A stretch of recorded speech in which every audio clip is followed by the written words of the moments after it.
You're not going to buy an international ticket to go abroad just for 4 days. If you are in a different time zone, the conversation window is short. This whole 9 to 5 is a social construct that doesn't really work. You can't go home on a long weekend or every occasion. Just like in India, every country has its own public holidays. But unlike locals abroad who can use that time to meet family, visit old friends, attend weddings, or get together with people in the city, Indians don't really have all those options. You're not going to buy an international ticket to go abroad just for 4 days. You can't simply drop by for a Sunday lunch, a birthday, a festival, or an anniversary.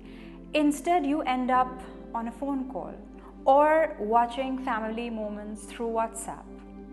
Travel for Indians abroad also doesn't really include family. And in India, the concept of family isn't just your spouse and kids, it's your entire community. So while you do travel to meet them from abroad, you're not really traveling with them. To make the most of the limited time, most Indians abroad, myself included when I was there, take up most of the annual leave in one long block. But this setup is physically exhausting. Scattered long weekends or smaller breaks throughout the year are important for your body to rest. Without them, your body doesn't get the time to recharge, and you feel the effects of it later on. On top of that, bank holidays abroad can feel lonely.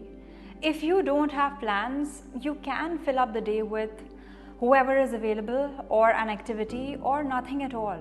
Meanwhile, locals enjoy familiar traditions they have grown up with, which give them comfort and belonging. For Indians, after the bulk leave ends and you fly back abroad, the return itself feels consuming because you know you won't be able to come home again soon, given the structure of the life and the expenses abroad. At least I felt this deeply. If you're working abroad, it's important to respect your mind and body more. Take long weekends off instead of saving most of your leave for a single trip. Wherever possible, try a hybrid approach. Take some annual leave when you come to India, but also work in India for a few days. Of course, taxation rules and data protection laws in many companies can make this difficult, but COVID has pushed many institutions to create more flexible systems, including financial institutions. But I'm guessing they can be a pain still. These small changes won't remove the sacrifice of not being able to come home often, but they make life more balanced. You get to rest, recharge, and avoid burnout.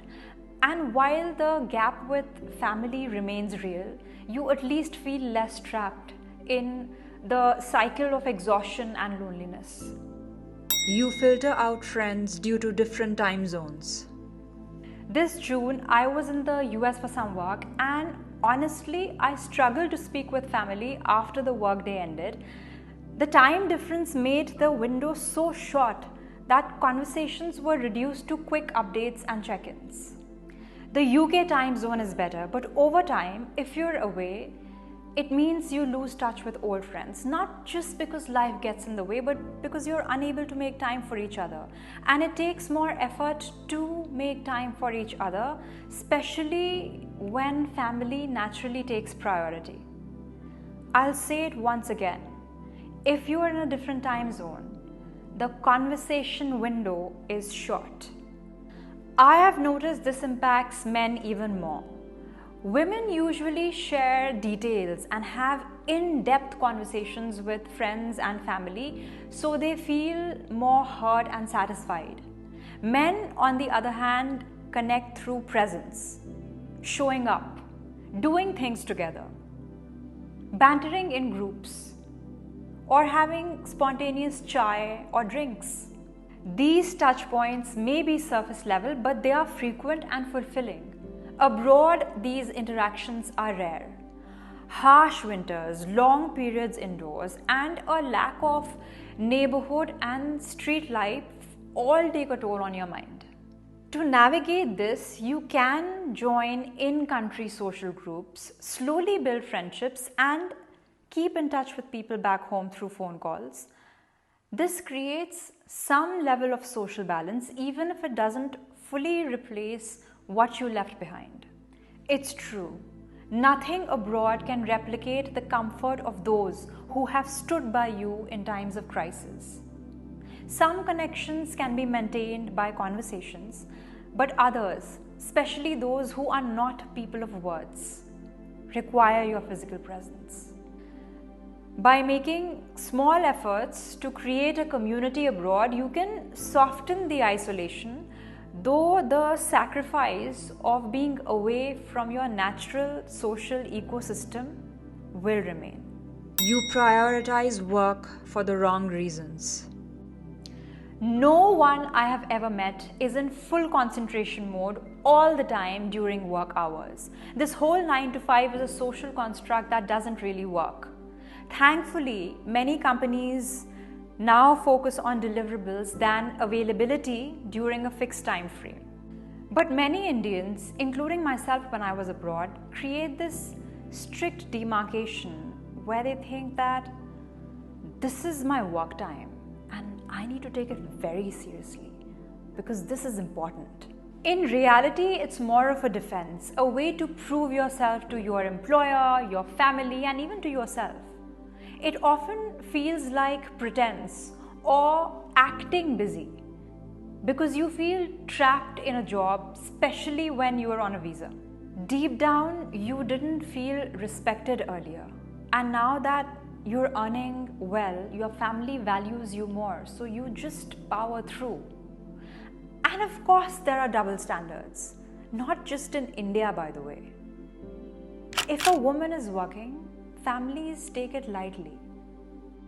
But if a man is working, don't disturb him, he's on a work call. This treatment, even if subtle, can make you rigid. You could have taken more time off, but instead you create boundaries. And working abroad adds another layer of fear because your visa handcuffs your freedom. Looking back, I realized that I was punishing myself unnecessarily. What I needed to do was to be more flexible, to know my true value, and to stop living by these gimmicks of serious work time. Because in the end, the regret is real. You end up missing family moments and wishing you had allowed yourself more time with them, rather than being chained to a structure that doesn't truly serve you. If you like my reflections, go ahead, hit the like button, subscribe to my channel, and do share this video. Thank you for watching.